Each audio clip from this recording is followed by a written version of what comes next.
As we're going through this episode, I kept feeling like I should be more engaged than I was. Like, this is the kind of episode I eat up, right? You know, military conflict, ideological conflict, politics. There's some good character moments. But overall, I felt myself just kind of disengaged. I think I do actually have an answer for why that is. And it's the fact that I couldn't remember that guy's name last episode. God, it was so weird. I actually wrote down his name. Lee Nullis was his name. Now, I'm not just making a joke here. I do want to comment on one thing, and that's the fact that Lee Nullis has no character growth. Anybody who's seen my 6 points of story, Lorien plug, knows that, you know, of the 5 primary points of story, I have separated characterization and character growth. Lee Nullis has a decent amount of characterization, but absolutely no character growth, and that's exactly my point. He never moves. He never changes. There's no character arc. It's just, he's here, he's a guy. And he's a decent guy. You know, there's nothing wrong with that. He obviously cares. He obviously wants to do good. He obviously wants to help, but he's just a guy at the end. Just moving on. And in fact, I'm trying to think how to phrase this. This feels like something that could have been an excellent political thriller trilogy of episodes, and instead isn't. I don't know how better to put that. But I want to build up to that point. So let's talk about Minister Jaro first. So, believe it or not, I was actually going to talk about Mr. Jaro last episode, but I'd kind of forgotten which episode in which we revealed that he was the leader of the Circle. And then this episode comes on, it's like, oh, right, I can finally talk about him now.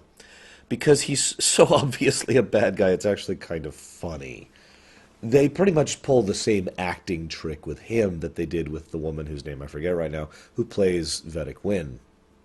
Hi, I'm a villain! And there's like these giant neon lights that follow the character around, flashing villain, villain, villain, as they're going around. Now that can work, and indeed I think it does work in several cases, but what I find interesting about it is Jaro is, well, it's debatable if he is an idealist or a politician, or both, I suppose, is also possible. And as ever, I'd love to hear your guys' thoughts on this, because I need to cough.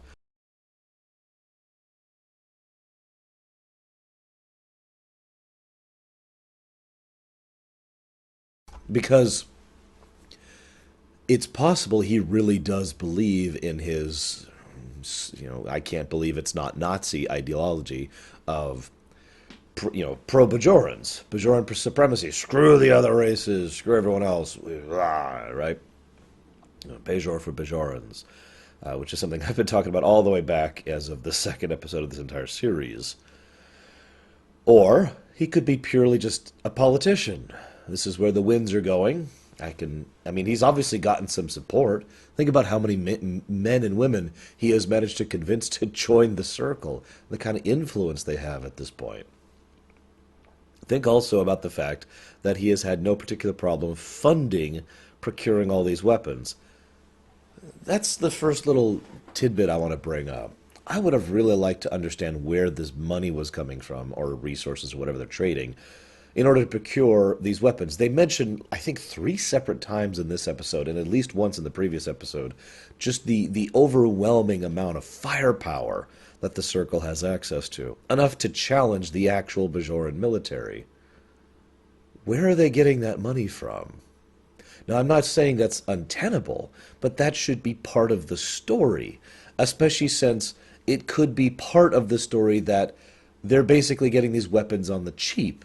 That makes sense, after all, because, remember, the Cardassians are, effectively, the ones actually selling these weapons to them. So, the Cardassians would be selling them to them very much under cost, because they don't actually care about, you know, getting a good deal on those weapons. All they care about is making sure that those weapons are in the right hands. I mean, Hell's Gates, they're actually going to reclaim those weapons when they swoop back in anyways. Could give them away for free, except then people would be even more suspicious. But like I said, I feel like that could have been a plot point, and they just kind of didn't even address that. They just somehow have the ability to do this massive armament, never discussed, never explained. First Order Star Wars. I'm sorry, I shouldn't do that. I apologize.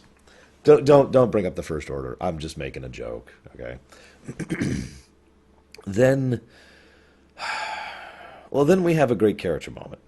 There's this great character moment of, well, Kira's in her room, and she doesn't outright state it, but she all but outright states that this is a punishment, that she is being pushed off the station as penalty for what she tried to do with the Cardassians. Oh, obviously, and now we know why the Cardassians are willing to play at politics. Again, I'll talk about that in a second. And I love that little scene because, first of all, Sisko, is the one who basically has to play fair, at least to the face of Minister Jaro. And Minister Jaro is the one trying to say, hey. In fact, Minister Jaro gives just a little bit too much away when he says, I thought you and Kira weren't getting along. Now, that might have been true back in Emissary, but as we've seen, the two actually have a pretty good dynamic going, as recently as In the Hands of the Prophets. So the fact that Jaro would say something like that is exceptionally questionable and kind of gives away even more of his villainy than we already needed to be given away. He practically just ousted himself to Sisko, although, of course, that's not confirmation or proof, but nevertheless. You know what? I just want to talk about the Kira scene, because it's actually a really great scene. It's my favorite scene of the whole episode. Kira's there, and then Odo shows up, and there's some really good character dynamic between Kira and Odo. I've mentioned before how the two obviously will basically be retroactively written to have always been friends ever since the days of the occupation, and that hadn't been decided yet. But it's so obvious why they decided to go that route with both characters, because the actors have some pretty damn nice chemistry and some good interplay in their dialogue. And this scene is like rule one, or not rule one, but like example one of that. It's actually the third time this happened in the show, I think. But, it's a very well done presentation. We get, this, and oh, why are you doing this? And there's this great bit where he's just ranting and raging, and he learns to her, and she says, I'll miss you too, Otto. And he's like, it's good stuff. Then Dax comes in. Then, oh gosh, I don't even remember. It's like Dax comes in, and then Bashir comes in, and then Quark comes in, and then O'Brien comes in. It is an excellent scene. The dialogue is smart and clipped and is very well paced. The whole scene moves exactly as well as it should. It hits all the emotional notes it should. Because it never really feels fully comedic in tone. It could have been very easy for this to basically turn into an Abbott and Costello scene, but it always stays grounded. And I think the best way to explain that is when Vedic Bareil shows up, because he's there too, and he says, and she these are, and there's this pause, these are my friends. Because that's actually the point of the scene, and it's something it succeeds at very well. And I wish we'd seen more of this in some other shows in Star Trek, because what this is showing is that over the last year, across season one, these people have actually become close. Not super tight, besties or whatever, but they are friends. They do have that working dynamic and that caring about each other. Each one even demonstrates it in their own particular way. Odo is blunt and to the point. This is wrong, you should fight it. Dax doesn't even address it directly. I just wanted to return this, something completely unrelated to you leaving. By the way, do you want me to talk to Sisko for you? Bashir has no idea how to interact with other social circles, but obviously does care, does value her friendship, or at least her professional relationship with him, and therefore wants to do something, he just doesn't know what. Quark, well, of course, Quark wants to get in her pants.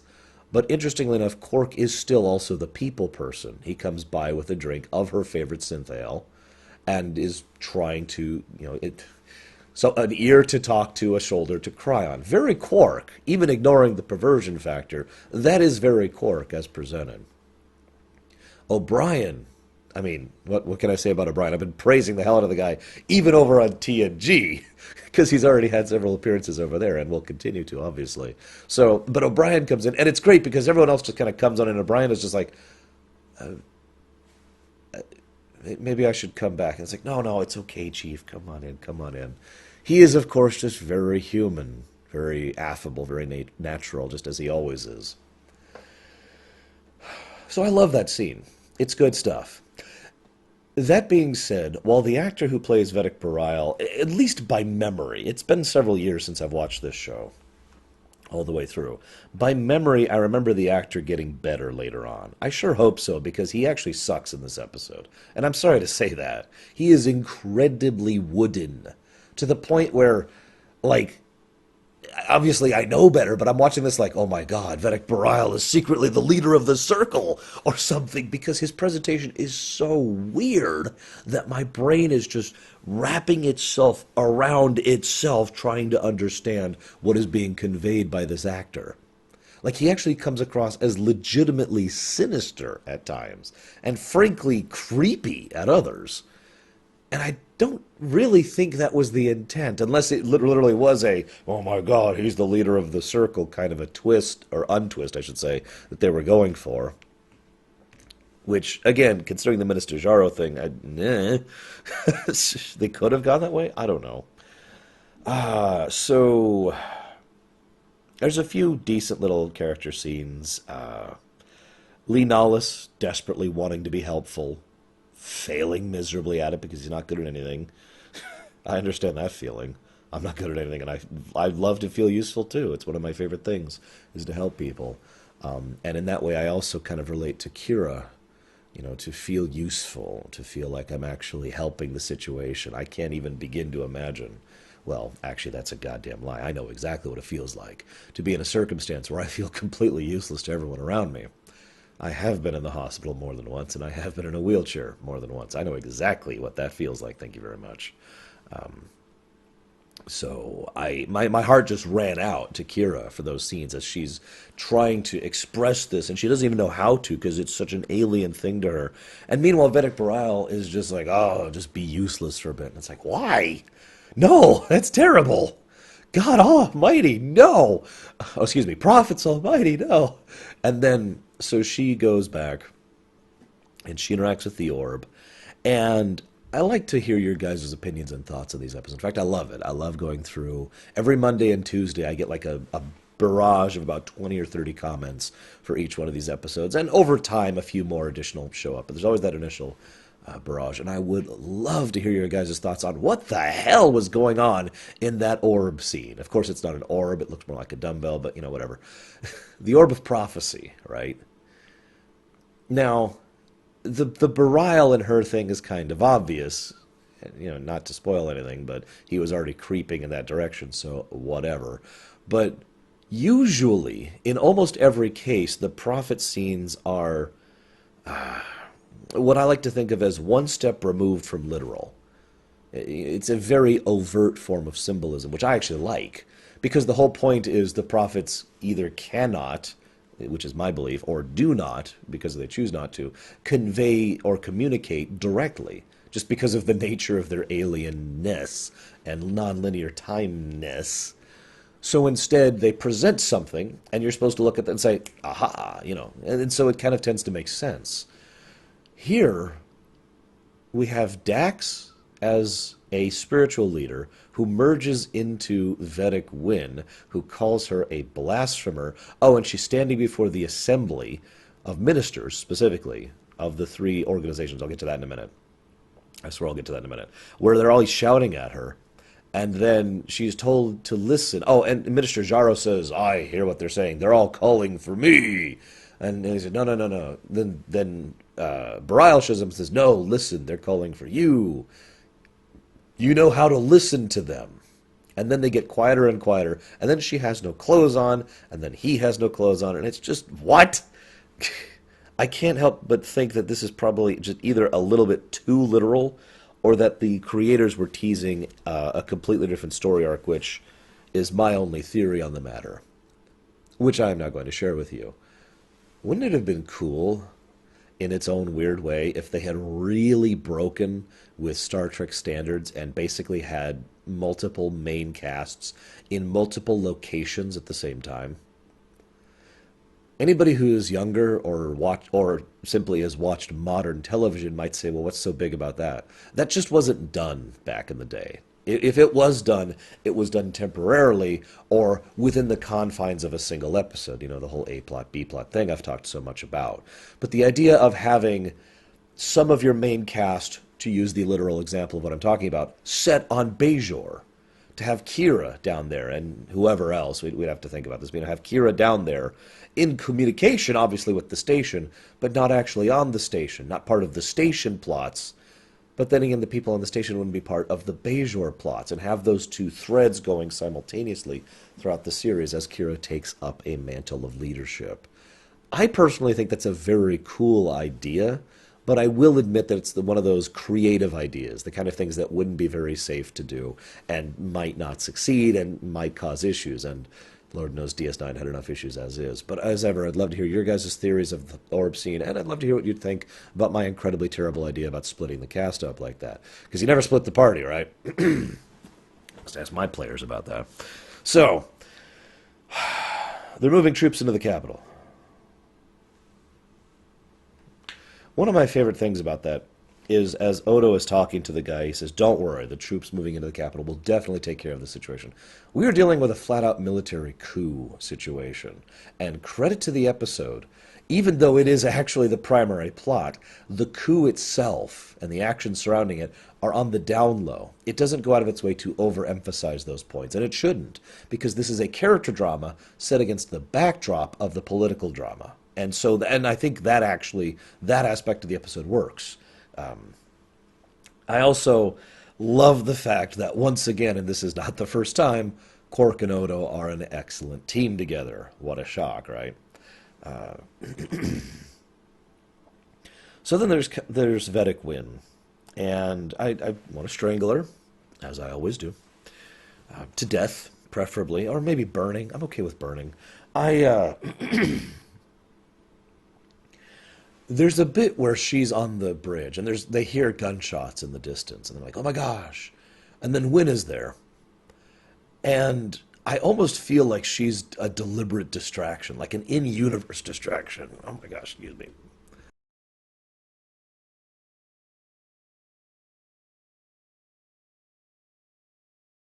Because if you watch that scene, you'll notice it's like, "Hey, gunshots! Oh, hi, Vedic Wynn."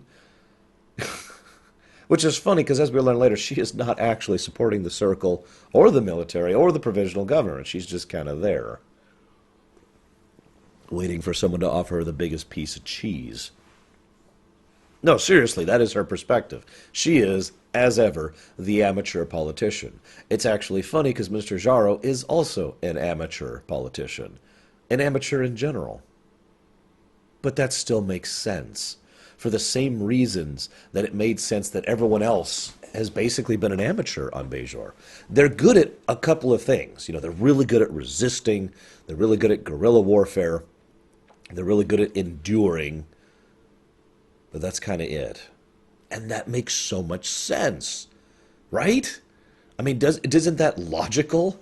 So Minister Jaro is big and obvious and sweeping in his political manipulations, if you can even call them that, just like Wynn was 2 episodes ago. Oh yeah, by the way, that whole, "have we met before?" It's literally been 2 episodes. Give me a freaking break. Anyways. I mean, I know she recognized Kira. That's the point. She's just being her usual smarmy Type 3 villain, strangle, burning self. But Mr. Jaro later on, he tries to convince Kira to give him intel, basically. What is the Federation's response going to be?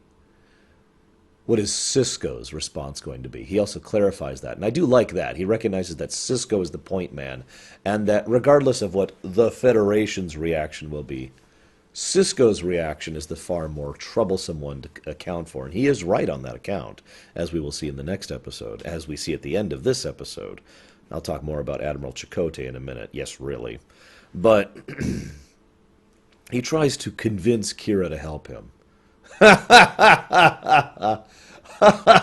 And he is so amateur and pathetic about it. He really is. He's like someone who doesn't know what a carrot is. This is really stretching the analogy, so forgive me. You know, so he's trying to do the carrot and the stick, and so he's like, okay, I've got to offer her a carrot to work for me. So he pulls out like a half-boiled egg. It says, here, don't you want the carrot?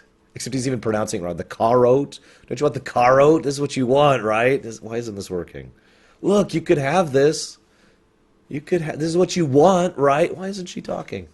He's so pathetic, it's actually kind of funny. And then, of course, he says, oh, well, we know how to break people. We've learned from the Cardassians. And then I literally had to pause the episode because I was laughing so hard. Now, let me make this clear. Torture is not a good thing. In fact, torture is a really, really horrible thing. But remember what I just said about what the Bajorans are actually good at? What do you think Kira is actually good at? Give you a hint. People torturing her and her breaking under pressure is not something that's going to flip and happen, you moron. God, that wouldn't even happen to most Bajorans. Never mind someone who has been such an active member of the Resistance, basically since she was a child.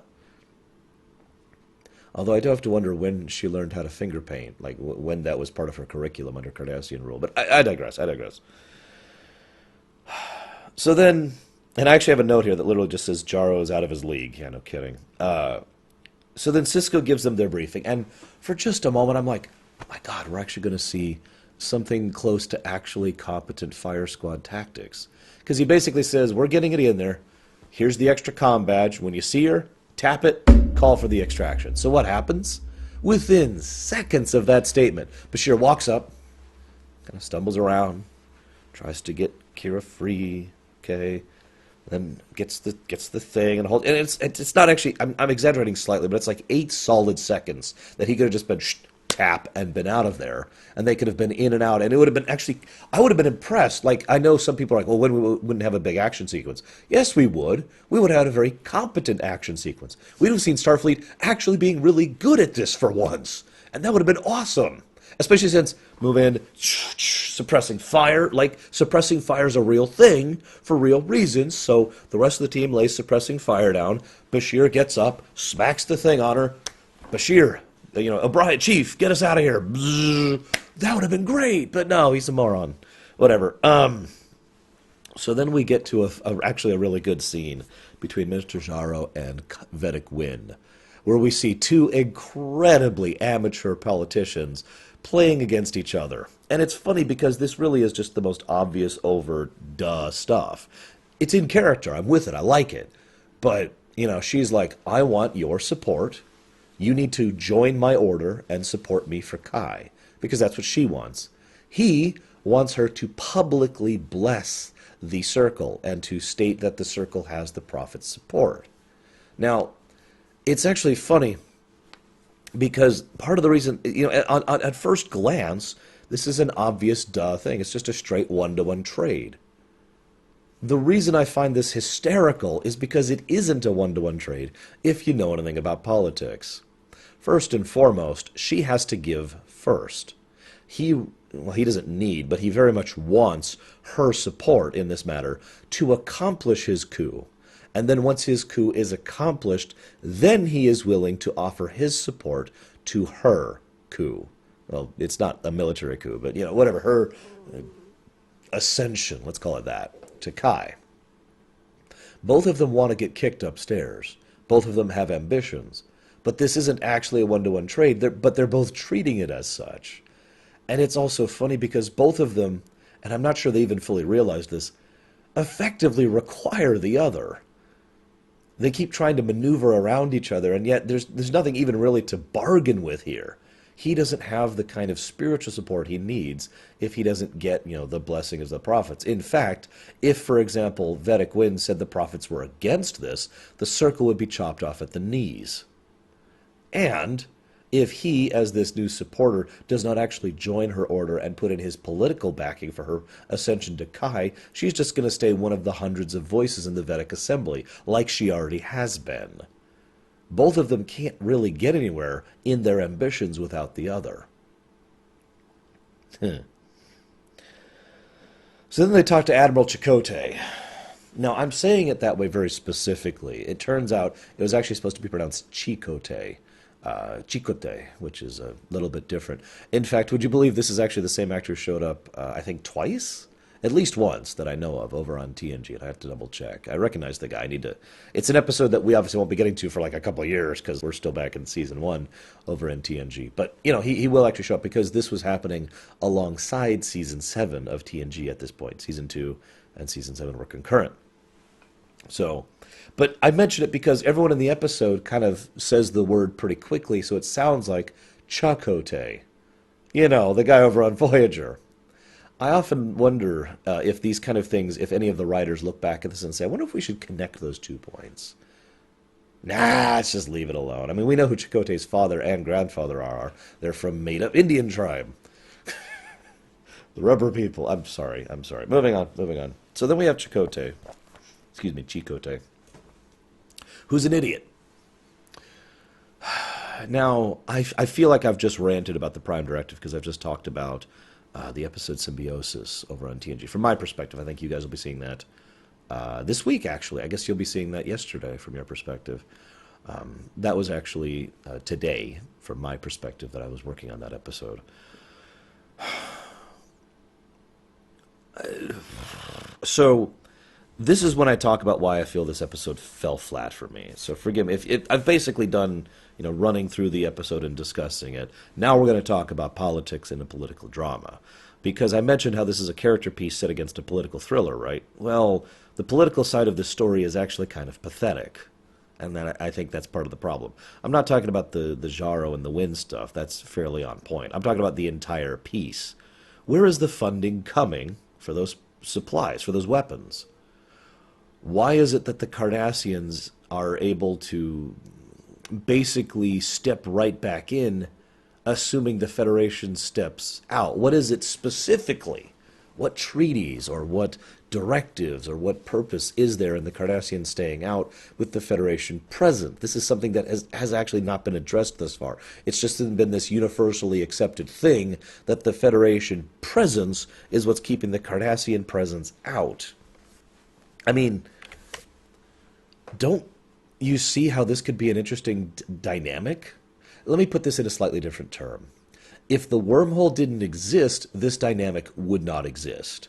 Because the Cardassians were pulled out for 2 major reasons.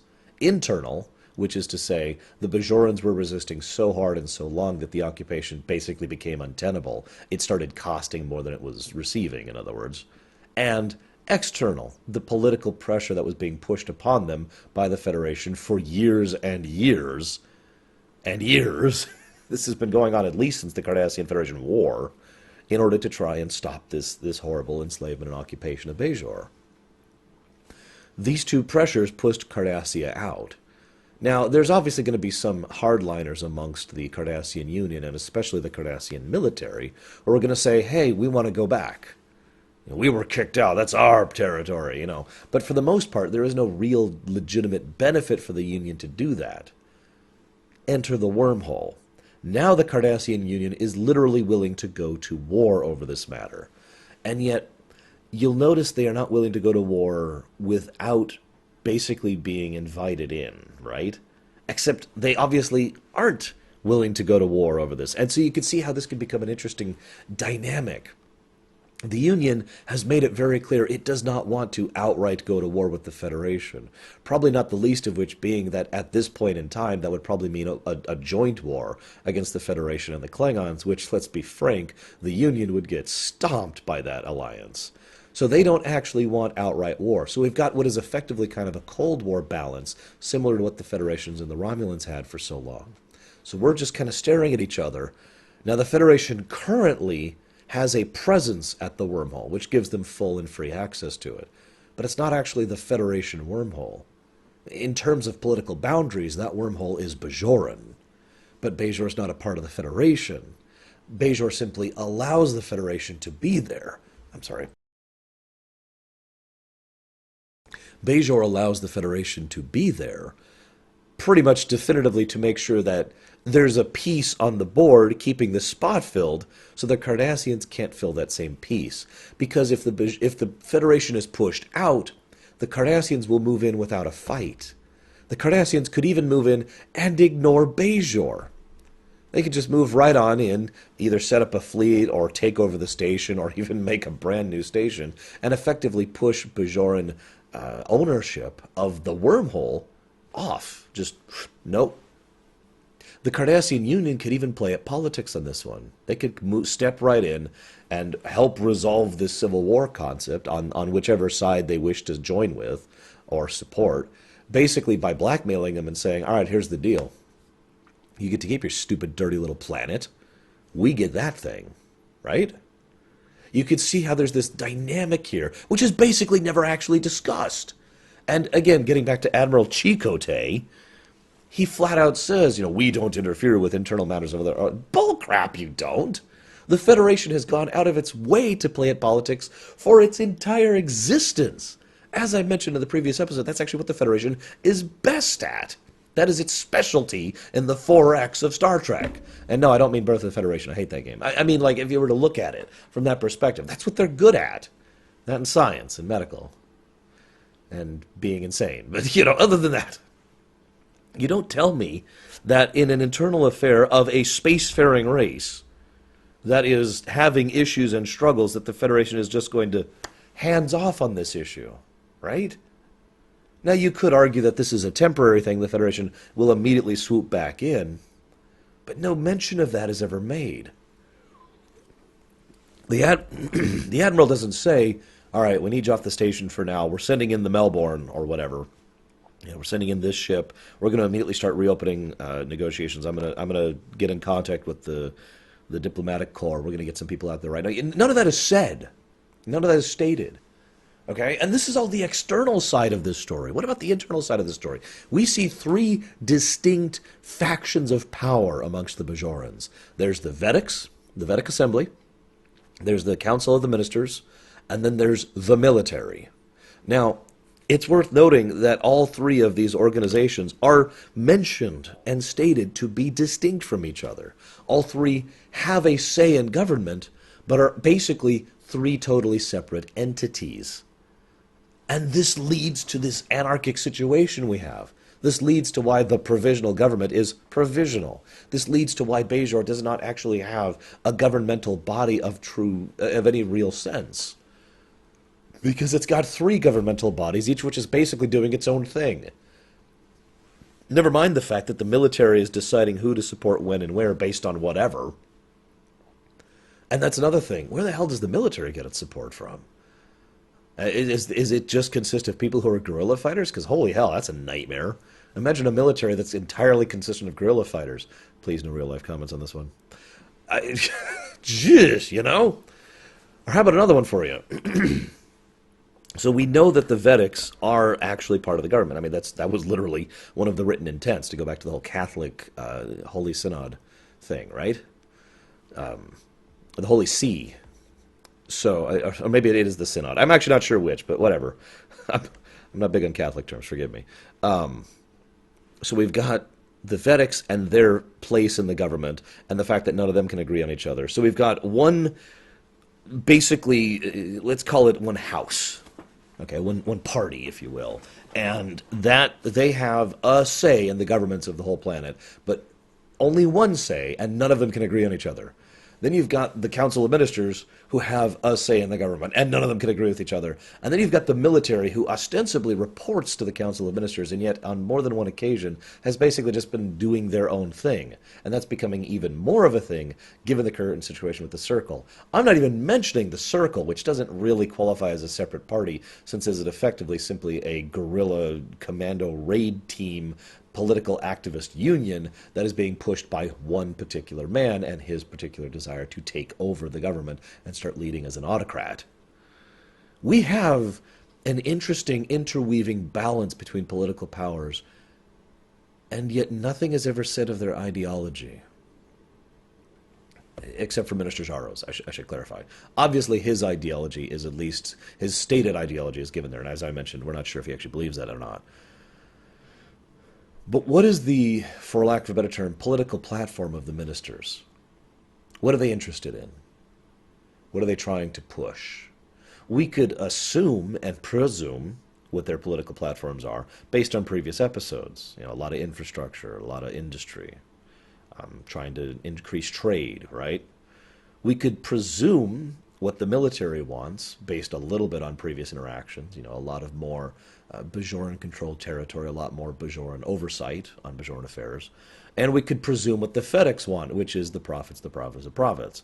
But no mention is ever made of any of this. They're just factions, but they're only different factions because they're said that they're different factions. You know what I mean? No depth is given to them, not really. And that, I think, is the other major problem of the political thriller side of this, is we have this factionalized internecine conflict. This is effectively one step away from a full civil war. The only reason it's not a full civil war, well, there's two reasons. One is because it's not a war yet, but two is because there's not really, like, they don't actually have something to civil war against yet. This is not North versus South. This is not the nationalist versus I can't remember the other faction in the Spanish Civil War. I'm sorry, I can't think of it right now. Forgive me. This is not an organization exists, but now it's split in two. There was never an organization to begin with. But if you're going to do that kind of a story, you need to make some kind of investment. You need to make some kind of thing to make us care about one side or one faction or another, rather than just, well, there's Vedic Wynn, and she's evil. And then there's Vedic Barile, and he's kind of creepy, but we're pretty sure he wants something to do with Kira, if you know what I mean. Then there's Minister Jaro. He's a perp, really. Then there's General Klim. We don't know anything about him. And that's kind of it. There's no investment in the political side of what is effectively a very engaging political thriller. I guess that's all I really have to add to that. I just really wanted to emphasize that because I feel like this could have been great DS9, and instead it remains merely average. We'll see how this trilogy concludes next time with Mass Effect with with The Siege, which I will be seeing you guys next month. Next time. Sorry.